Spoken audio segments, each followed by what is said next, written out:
Hello అండి, నేను doctor Soumya, consultant 49 fertility centre Rajahmundry branch. ఈరోజు మనం thyroid hormone and its effects on fertility గురించి తెలుసుకుందామండి. అసలు ఇన్ఫర్టిలిటీలోకి కపుల్ ల్యాండ్ అవుతున్నారు అంటే వాళ్ళల్లో థైరాయిడ్ హార్మోన్ ఎంతవరకు సిగ్నిఫికెంట్ ఉంటుంది అన్నది మనం ఇప్పుడు తెలుసుకుందాం. First of all, thyroid hormone, pituitary hormone, at the same time ovarian hormones, ఈ మూడు ఆర్గన్స్ యొక్క హార్మోన్స్ కానీ మెటబాలిజం కానీ ఫంక్షన్ కానీ ఒకదానికొకటి ఇంటర్ రిలేట్ అయి ఉంటుందండి. అసలు ఎందుకు మనం థైరాయిడ్ గురించి ఇంత ఎంఫసైజ్ చేస్తున్నాము అంటే present day and age auto immune disorders అనేవి బాగా ఎక్కువగా ఉంటున్నాయి. At the same time infertility కూడా బాగా ఎక్కువగా ఉంటుంది. సో అందుకని పీసీఓఎస్తో బాధపడే వాళ్ళలో కానీ, ఫ్రీక్వెంట్గా పీరియడ్స్ అబ్నార్మాలిటీస్ ఉన్న వాళ్ళలో కానీ, లేదంటే ఎక్కువగా అబార్షన్స్ అవుతున్న వాళ్ళలో కానీ ఒక్కసారి థైరాయిడ్ చెక్ చేసుకున్నట్లయితే కనుక చాలా మంచిది. ఎందువలన అంటే మనకి ఫ్యూ కండిషన్స్ ఉంటాయండి, అది దాన్ని మనం అర్లీగా డిటెక్ట్ చేసి మెడిసిన్ వాడుకుంటే సరిపోతుంది. కానీ కొన్ని కండిషన్స్ ఉంటాయి, అది మెడిసిన్ వాడినా కానీ లేకపోతే we have to do some tertiary intervention అనమాట. బట్ ఇలాంటి థైరాయిడ్ డిసార్డర్ అనేది జస్ట్ మెడికేషన్ ద్వారా కరెక్ట్ చేయొచ్చు. అట్ ద సేమ్ టైం దాని రిజల్ట్స్ కూడాను అంతే బాగుంటాయి. ఫస్ట్ ఆఫ్ ఆల్, ఎవరిలో చెక్ చేసుకోవాలి థైరాయిడ్ ఏంటి అన్నట్లయితే కనుక, అంటే సిమ్టమ్స్ గురించి మనం ఫస్ట్ తెలుసుకుందాం. ఏమేమి సిమ్టమ్స్ ఉంటాయి థైరాయిడ్ అబ్నార్మాలిటీ ఉండేటప్పుడు అంటే, ఉమెన్లో తీసుకున్నట్లయితే కనుక పీరియడ్స్ అనేవి బాగా ఇర్రెగ్యులర్గా వస్తున్నా, లేదంటే హెవీగా బ్లీడింగ్ అవుతున్నా, లేదు అంటే ఫ్రీక్వెంట్ సైకిల్స్, ఒక normal menstrual cycle period 24 to 35 days కన్నా ఇంకాస్త ఫ్రీక్వెంట్గా పీరియడ్స్ వస్తున్నట్లయినా కానీ, లేదు అంటే ఇది వరకే మిస్క్యారేజెస్ అవుతూ ఉన్నా కానీ, ఫస్ట్ ట్రైమిస్టర్లో ప్రెగ్నెన్సీ పాజిటివ్ వస్తుంది కానీ మళ్ళీను అబార్షన్లో ల్యాండ్ అవుతున్నారు వీళ్ళు. ఇటువంటి వాళ్ళందరూ కూడాను థైరాయిడ్ని ఒక్కసారి చెక్ చేసుకుని అసలు లెవెల్స్ ఎలా ఉన్నాయి ఏంటి అన్నది తెలుసుకున్నట్లయితే మంచిది. ఏంటి థైరాయిడ్ని ఎలా టెస్ట్ చేసుకుంటాము అంటే బ్లడ్ ఇన్వెస్టిగేషన్ అండి ఇది. అందులోనే మనకి కంప్లీట్ థైరాయిడ్ ప్రొఫైల్లో అసలు T3, T4 and TSH hormones ఎలా ఉన్నాయి అన్నది వాళ్ళు చెప్తారు. థైరాయిడ్ ప్రొఫైల్ చేసుకున్నప్పుడు ఒకవేళ TSH వాల్యూస్ అనేవి బాగా తక్కువ ఉన్నాయి అన్నట్లయితే కనుక అప్పుడు దాన్ని మనము హైపర్ థైరాయిడిజం అంటామండి. TSH వాల్యూస్ కనుక రిఫరెన్స్ రేంజ్ కన్నా బాగా ఎక్కువ ఉన్నట్లయితే కనుక దాన్ని హైపోథైరాయిడ్ అంటాం. హైపోథైరాయిడ్ అంటే యాడిక్వేట్ హార్మోన్స్ అనేవి ప్రొడక్షన్ లేనప్పుడు దాన్ని హైపోథైరాయిడ్ అంటాం. ఈ కండిషన్స్లో ఎంత పేషెంట్కి ఉంది, ఎంత కరెక్ట్ చేసుకోవాలి అన్నది డాక్టరే డిసైడ్ చేస్తారండి.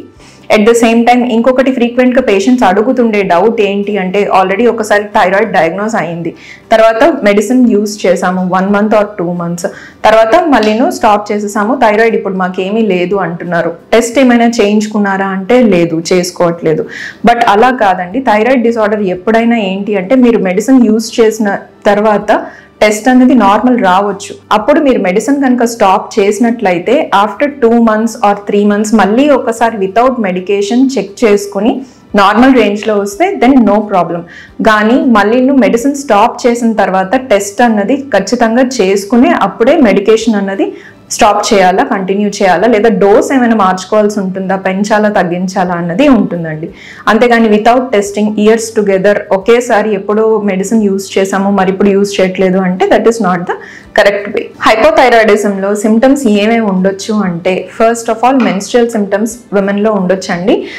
అది ఆల్రెడీ డిస్కస్ చేసిన విధంగా ఫ్రీక్వెంట్ సైకిల్స్ అంటే 24 to 35 days కన్నా ఎక్కువ ఫ్రీక్వెంట్గా పీరియడ్స్ వస్తున్నా కానీ, ఎవ్రీ 20 daysకి ఒకసారి పీరియడ్ వస్తుంది, లేదా ఎవ్రీ 15 daysకి ఒకసారి వస్తుంది, అటువంటి పేషెంట్స్ ఉన్నా కానీ, లేదు అంటే హెవీ ఫ్లో పీరియడ్స్ రెగ్యులర్గానే వస్తుంది కానీ బ్లీడింగ్ అనేది బాగా ఎక్కువ అవుతుంది అంటే వాళ్ళలో కూడా they are at risk of hypothyroid.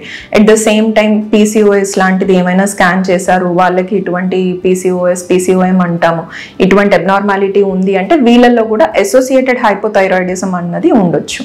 లేదు అంటే ఇంకెలా డయాగ్నోస్ చేస్తాము, థైరాయిడ్ ఉందా లేదా, ఎవరు చేయించుకోవాలి థైరాయిడ్ ఇన్వెస్టిగేషన్ అంటే, ఎక్కువగా హెయిర్ లాస్ అవుతున్నట్లున్నా కానీ, లేదంటే ఫ్రీక్వెంట్ ఫ్యాటిగ్, ఎక్కువగా అలసిపోతూ ఉన్నా కానీ, మజిల్ పెయిన్స్ అలాంటివి, వేగ్ మజిల్ క్రాంప్స్ ఇటువంటివన్నీ వస్తున్నా కానీ, కోల్డ్ ఇంటాలరెన్స్, బాగా చలికి తట్టుకోలేకపోవడము, అటువంటి కండిషన్స్ అన్నింట్లోనూ థైరాయిడ్ ఇన్వెస్టిగేషన్ అనేది ఒకసారి చేసుకున్నట్లయితే కనుక మంచిదండి. ఈ సిమ్టమ్స్ అన్ని విమెన్లో. అట్ ద సేమ్ టైం మగవారిలో ఎవరిలో థైరాయిడ్ అబ్నార్మాలిటీ ఉండవచ్చును అంటే కనుక మెన్లో కూడాను సిమిలర్ హైపోథైరాయిడిజంలో ఇటువంటి సిమ్టమ్సే ఉంటాయి. హైపర్ థైరాయిడిజం ఎలా డిటెక్ట్ చేస్తాము అంటే పాల్పబుల్ స్వెల్లింగ్ అండి. చూడ్డానికి కూడాను నెక్ దగ్గర ఒకవేళ స్వెల్లింగ్ లాగా ఏమైనా అనిపిస్తే దాన్ని గాయిటర్ అని అంటాం. వీళ్ళలో ఏదైనా థైరాయిడ్ అబ్నార్మాలిటీ ఉండడానికి ఛాన్సెస్ ఎక్కువ ఉంటాయి. At the same time heat intolerance అంటాము, వేడికి తట్టుకోలేకపోవడము. At the same time weight loss ఏమైనా అవుతున్న వాళ్ళు, బాగా ఎక్కువగా వెయిట్ లాస్, తక్కువ టైంలో వెయిట్ లాస్ ఎక్కువగా ఉన్న వాళ్ళు, at the same time period irregularity విమెన్లో అయినట్లయితే కనుక, అండ్ యాంగ్జైటీ ఇష్యూస్, డిప్రెషన్ ఇటువంటివి ఏ ఉన్నా కానీ వీళ్ళలో థైరాయిడ్ అబ్నార్మాలిటీ అన్నది one of the factor can be there. Thyroid issue అన్నది ఉండొచ్చు.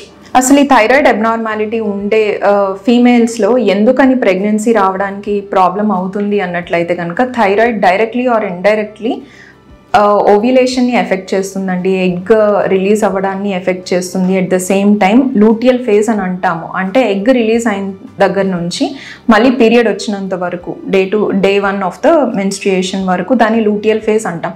లూటియల్ ఫేజ్ మెయింటైన్ అవ్వాలి అంటే ప్రొజెస్ట్రాన్ అనే హార్మోన్ చాలా ఇంపార్టెంట్. ఈ ప్రొజెస్ట్రాన్ని కానీ థైరాయిడ్ అనేది డైరెక్ట్లీ ఆర్ ఇండైరెక్ట్గా కంట్రోల్ చేస్తుంది. అందుకనే ఓవ్యులేషన్ ఎఫెక్ట్ అవ్వడం వలన, లూటియల్ ఫేజ్ ఎఫెక్ట్ అవ్వడం వలన ప్రెగ్నెన్సీ అనేది రావడానికే ఫస్ట్ ఆఫ్ ఆల్ థైరాయిడ్ అబ్నార్మాలిటీలో ఛాన్సెస్ తక్కువ. ఒకవేళ ప్రెగ్నెన్సీ వచ్చినా కానీ అది మిస్క్యారేజ్లో ల్యాండ్ అవ్వడానికి ఛాన్సెస్ అనేవి ఎక్కువ అండి.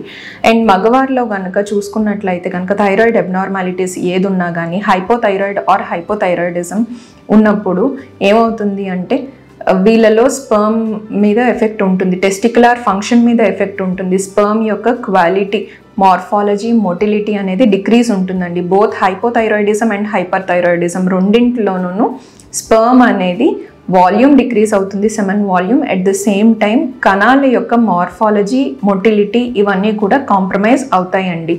ఒకవేళ హైపోథైరాయిడిజం ఉన్న వారిలో ఏంటంటే ఈవెన్ ఇరెక్టైల్ డిస్ఫంక్షన్ ప్రాబ్లం కూడాను రావడానికి ఛాన్సెస్ అనేవి ఎక్కువ. అందువలనే థైరాయిడ్ అనేది అబ్నార్మాలిటీ ఉన్నట్లయితే ఒక సింపుల్ బ్లడ్ టెస్ట్ అండి, అంతే. బ్లడ్ టెస్ట్లో నార్మల్, అంతా నార్మల్ ఉంటే వెల్ అండ్ గుడ్. ఏదైనా కనుక అబ్నార్మాలిటీ ఉన్నట్లయితే కనుక థైరాయిడ్ మెడికేషన్ స్టార్ట్ చేసుకుని ఒక 1 month అలా యూస్ చేసి మళ్ళీ నువ్వు టెస్ట్ రిపీట్ చేసుకుని కరెక్ట్ అయిందా లేదా, ఒకవేళ డోసేజ్ పెంచుకోవాలా లేదంటే డిక్రీజ్ చేసుకోవాలా అని మళ్ళీ కాన్సిక్వెంట్గా చేసుకున్న ఇన్వెస్టిగేషన్ బట్టిను డిసైడ్ డాక్టర్ చేస్తారండి. Thank you.